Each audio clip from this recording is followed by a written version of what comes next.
history nerds and historians. My name is Krystina, and this is Effed Up Cryptozoology. This is where we talk about a little bit about cryptid. That's super fucked up. Merry fucking Cryptmas. Today we're talking about the Dingonek, which is an African cryptid that is probably one of the weirdest ones that I've researched thus far. And you know what else is weird? Me. And also asking people to join my Patreon. But this is also the month that has the most amount of listeners for me historically. And now that I'm getting ready to be done with grad school, I'd really like to be able to get to the point where I can just do this podcast full time. Like, that's just like my dream at this point, because I love it and all of you listeners so much. And to be able to do it full time, I need to make a little bit of income from it. I'll still keep doing it regardless because I love it. And what else am I going to do with my free time? But yeah, if you'd like to support the show, you can support the show. Anyway, let's get on to the cryptid madness. Sit back, relax, and practice your, oh good God, what the fuck faces.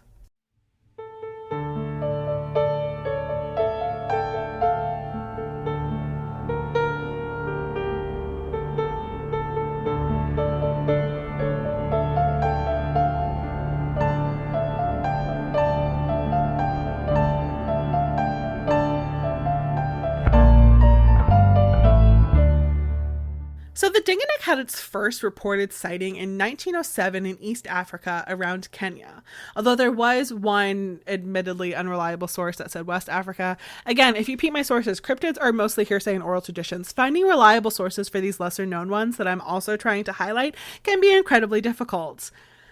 During this time, there was a lot of European explorers that were venturing into Africa to mostly like poach and steal cultural artifacts and grave rob. So this first sighting in 1907 was by John Alfred Jordan, who was a big game hunter and ivory poacher who had gotten into a lot of trouble multiple times for this poaching and ivory hunting, who said that he saw a long-fanged aquatic animal with plated scales.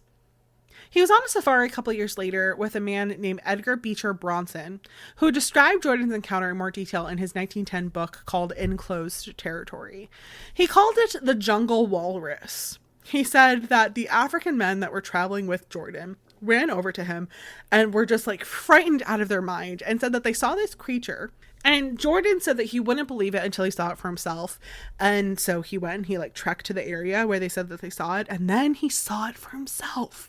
He said it was floating in the water, 14 or 15 feet long, with, quote, a head as big as a lioness, but shaped and marked like a leopard, 2 long white fangs sticking down straight out of its upper jaw, back broad as a hippo, scaled like an armadillo, but colored and marked like a leopard, and a broad fin tail. He also describes the tracks it left in the mud as wide, the diameter of a hippo, but clawed like a reptile. He goes on to say that they shot it with a .303 caliber rifle and only angered it. And that upset Bronson because he feels that he could easily get like 5,000 to 10,000 quid if they were able to kill it and catch it, which is about 500,000 to £1 million, or 610,000 to $1.2 million today. Jordan and his men continued to look for it over the next couple days, but never saw it again or even found its tracks again. Bronson was intrigued by this, probably because of the price tag that he associated with it, and he started interviewing people, including a man named James Martin, who he described as a, quote, ex-collector, who told him that he was in Uganda, the next country over from Kenya, in the Lake Victoria area, where there was a giant water serpent or reptile that was worshipped by the natives, because apparently when it's seen, prosperity follows. Someone else he spoke to said that they called this creature the Laquata, but the Laquata is actually a river monster, so that doesn't sound like this at all. Again, kind of like I mentioned in the last episode, a lot of times these stories will try to like link it to indigenous stories, but then they don't actually like look into the indigenous stories and fact check it. As much fact checking as you can do with these kinds of things, and just like come up empty.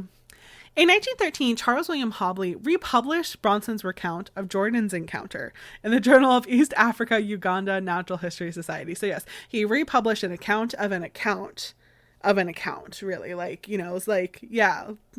He said that he and all of his colleagues thought that it was a traveler's tale at first from a man that they consistently had issues with. But at some point in the last 3 years, he had encountered a man who was just wandering around the Mara River in Kenya, who said that in Lake Victoria, he saw a beast that he described as probably 16 feet long, but couldn't actually see the tail because it was in the water. But it was spotted like a leopard and covered in scales and had a head like an otter that was drifting down the river on a log. This unnamed man fired at it, it slid off the log, and was never seen again. In these two instances of hearsay, with no concrete evidence, is enough to substantiate the claim. What are we, in Salem in 1692? Jeez! In 1918, John Alfred Jordan wrote an article about his experience and said that his evidence for the Dingonek was positive and believable, and it was probably descended from some sort of prehistoric creature that hadn't been discovered yet, in what can only be interpreted as racism, basically saying that because the people who he considers civilized are still discovering the continent, therefore they haven't discovered this animal. Because, you know, there hasn't been like civilizations in Africa for hundreds of thousands of years, and all humans aren't from what is now Africa. No, no, no, no. The civilized people are the white men from Europe, of course. So he finishes this little article by saying that there's never been any actual evidence outside of what he saw, but like, trust me, bro, it totally exists. So if you ever find yourself around Kenya or Lake Victoria, keep an eye out for the Dingonek. And that's where we're going to leave it today. Thank you so much for listening. If you like what you heard and want to hear more, please consider subscribing or leaving a review or joining my Patreon. And remember, friends, history may be watching you, so don't fuck it up. And be careful of the winds. Bye.